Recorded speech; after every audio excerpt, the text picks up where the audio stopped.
kaitan dengan hutan adat, seperti yang kita sampaikan, terakhir pun saya diundang oleh Kementerian KLHK, tidak ada di Kabupaten Lamandau hutan adat. Yang diserahkan ke kita hanya 3 hektar, itu pun di hutan lindung. Silahkan cek. Dengar dulu. Kedua, kaitan dengan PT SML. PT SML dari saya sebelum jadi bupati pun telah memiliki izin legal.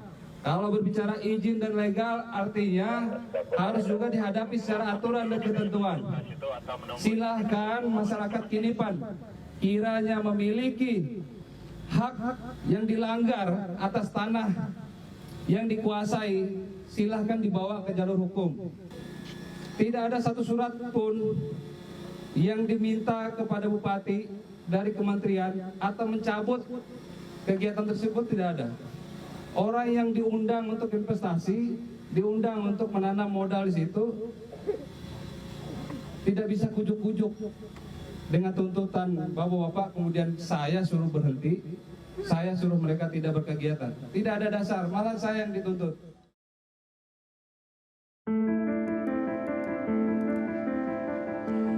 Saya bersama dengan Effendi Buhing. Pak Buhing, tadi kita dengarkan pernyataan Bupati Lamandau.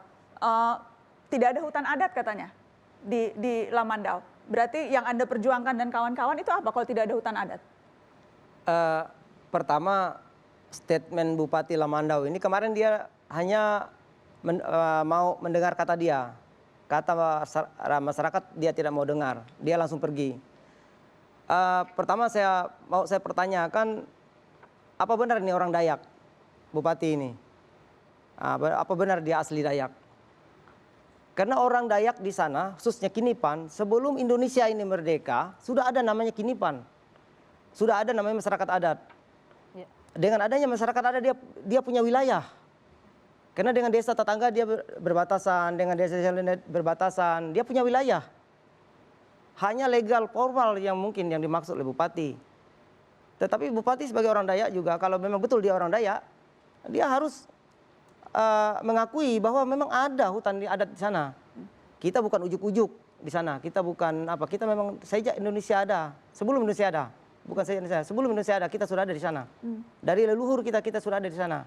Sampai saya pun lahir dan besar di sana. Artinya saya masyarakat ada di sana. Jadi aneh juga Bupati mengatakan bahwa tidak ada hutan adat. Legal formal maksudnya, jadi apakah memang selama ini jalur-jalur yang Pak Buhing tempuh dan kawan-kawan untuk memperjuangkan tanah adat ini lewat proses apa saja?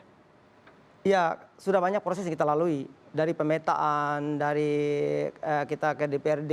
Sudah berapa lama? Dari tahun berapa, Pak? Dari tahun 2016 kita pemetaan dan lain sebagainya. Kita sudah berjuang. Kita sampaikan dengan Bupati, kita sampaikan semalam ke KLHK.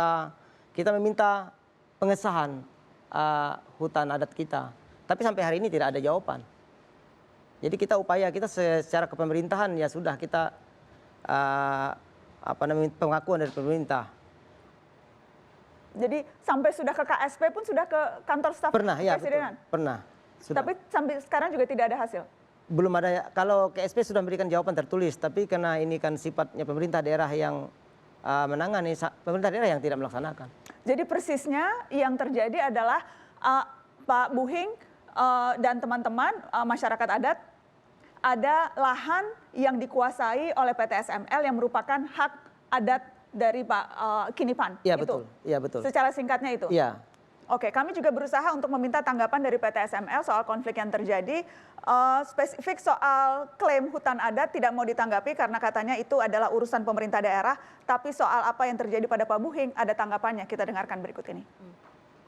Perlu saya sampaikan bahwa kasus tersebut adalah murni telah terjadi suatu tindak pelanggaran hukum yang dimana pada tanggal 23 Juni 2020 karyawan kami yang bekerja di lapangan yaitu Saudara Herman dan Saudara Hendra telah dirampas satu unit sinsau oleh kelompok Effendi Buhing, dan oleh karena itu kami melaporkan kepada pihak yang berwajib untuk dilakukan proses hukum terhadap siapa-siapa saja yang telah melakukan perampasan ataupun pencurian dan kekerasan tersebut.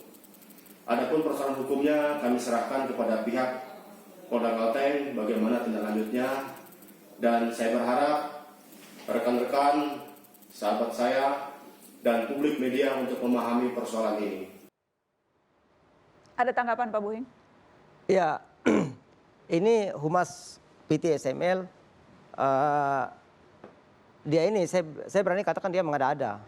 Kalau katakan pencurian, dari kata mencuri kan seharusnya orangnya nggak ada. Ini orangnya ada. Kita juga berjaga-jaga di sana. Mereka tetap memaksa bekerja. Kita suruh berhenti, mereka tidak berhenti. Paksa barangnya kita amankan dan barang ada di lokasi.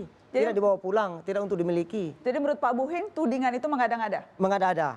Itu memang murni saya kira kriminalisasi dari pihak perusahaan untuk menjerat kami ke kasus hukum karena kami berjuang sudah begitu lama dan mereka merasa terganggu. Kalau teman-teman masyarakat adat Kinipan, apakah pernah melaporkan atau menempuh jalur hukum untuk melaporkan PT SML ke polisi misalnya? Kalau ke polisi belum, tapi kalau ke KSP, ke KLHK sudah. Ini sudah kita laporkan. Oke, dan yang seperti tadi Pak Buhing sampaikan belum ada tindak lanjut yang konkret. Betul. Oke, baik. Saya ingin minta tanggapan Asvin. Apa yang YLBHI lihat atas kasus yang menimpa Pak Buhing ini? Yang pertama, kejadiannya apakah bisa ini ada legitimasinya polisi melakukan penangkapan atau itu bagian dari kriminalisasi? Saya mau mengklirkan itu dulu. Pertama itu kriminalisasi dan semakin lama semakin banyak pola seperti ini. Kan penangkapan itu harusnya kalau orangnya sudah dipanggil, diperiksa, tidak datang. Tapi kami menemui di banyak tempat sudah banyak sekali orang ditangkap belum pernah diperiksa. Jadi dia ditangkap untuk apa sesungguhnya? Itu alat indikasi kriminalisasi karena orang ditangkap, ditahan itu harus ada 2 alat bukti. Nah sebenarnya ada kasus intinya yaitu perampasan lahan oleh PT itu. Jadi kebalik ini kan posisinya dibalik. Harusnya yang menjadi kriminal adalah yang merampas lahan, bukan Pak Buhing dan kawan-kawan. PT SML tapi mengatakan semua surat-surat izinnya sudah terbit, semua urusan legal formalnya sudah dalihnya kan seperti itu. Ya. Argumennya seperti itu. Jadi di atas kertas legal formal sudah selesai. Bahkan Bupati juga mengatakan ini investasi tidak bisa dihalangi dan sebagainya. Iya betul.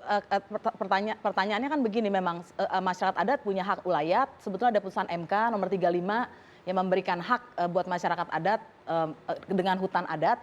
Cuma masalahnya kan perlu kebijakan politik dan kebijakan politiknya tidak jalan. Jadi sebetulnya mengangkangi hukum adalah pejabat politik itu yang tidak menetapkan kawasan mereka sebagai hutan adat. Gitu. Oke, Mbak Pungki bagaimana melihatnya kalau dari dari Kompolnas? Saya melihat ini akar masalahnya adalah masalah konflik lahan ya, sengketa lahan. Nah, oleh karena itu mesti harus diluruskan. Nah, kalau saya melihat polisi ini kan mereka hilirnya ya, hulunya permasalahannya ini yang harus diselesaikan terlebih dahulu. Nah, oleh karena itu kaitannya dengan masyarakat, saya paham bahwa masyarakat adat itu sudah turun-temurun menempati di situ. Meskipun juga kalau nanti pertandingan untuk menyatakan ini legal siapa yang ini, masyarakat adat punya bukti, terus kemudian perusahaan punya bukti. Nah, oleh karena itu usul saya seharusnya ini dimediasi. Nah, yang bisa memediasi memang gubernur atau pemerintah daerah yang ada di situ. Tetapi kalau ternyata diduga misalnya ada keterlibatan yang mengakibatkan permasalahan ini susah untuk bisa diurai, maka polisi bisa menjadi mediator. Seharusnya seperti itu. Nah, oleh karena itu ketika kasusnya Pak Buhing, kami juga termasuk yang mencoba menghubungi Kapolda untuk supaya sebaiknya ini dilepas dulu karena ini melawan masyarakat ya. Dan polisi adalah tanggung jawabnya atau tugasnya adalah memelihara Harkamtibmas, melayani, mengayomi, melindungi dan menegakkan hukum. Nah, oleh karena itu kalau dalam beberapa kasus yang terlihat polisi lebih memihak kepada korporasi bagaimana? Kaitannya dengan Harkamtibmas, oleh karena itu pertama yang harus dijaga adalah kondisinya supaya aman terlebih dahulu. Itu yang mesti harus didahulukan. Artinya masyarakat adat juga dijaga situasinya, kemudian perusahaan juga dijaga. Nah, kemudian baru kita melakukan mediasi seperti itu. Saya ingin tahu, Pak Buhing, apakah sempat ada mediasi atau upaya untuk duduk bersama antara PT SML dan teman-teman masyarakat adat Kinipan? Kita sudah berkali-kali meminta mediasi dengan mereka untuk berbicara dengan mereka. Pertama kita undang, mereka tidak datang. Kita datang ke sana, mereka bilang akan kami tampung, akan kami sampaikan ke manajemen. Malahan itu pertemuan kami yang terakhir dengan direktur utamanya.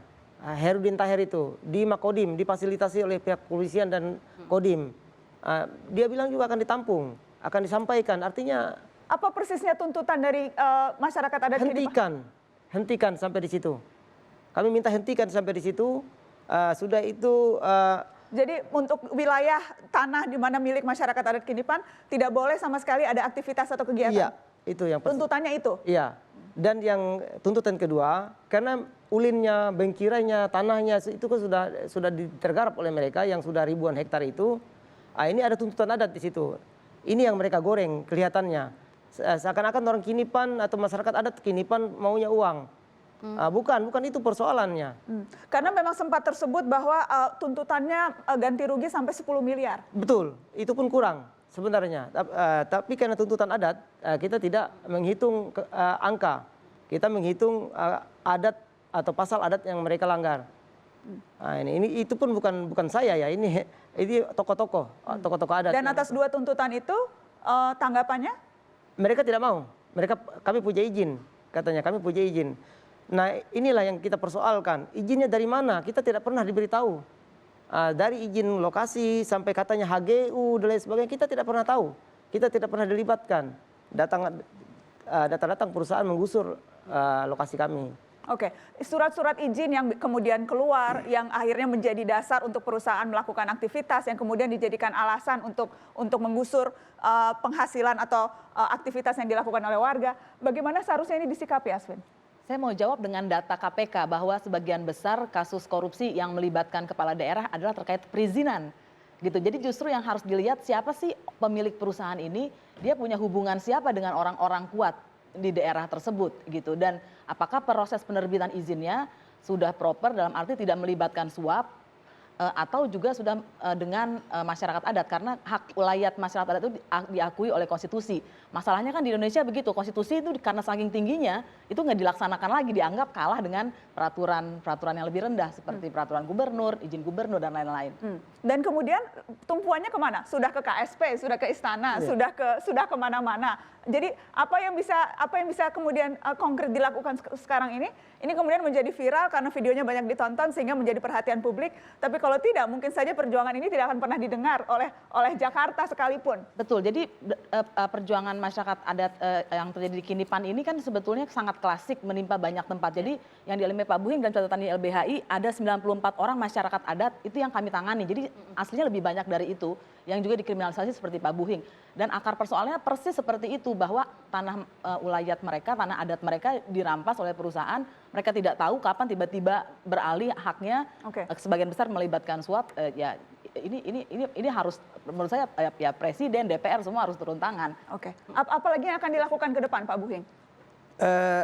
Yang pertama, saya berharap supaya tidak ada lagi ependi yang lain di seluruh Indonesia ini yang mempertahankan wilayah adatnya, mempertahankan ruang hidupnya.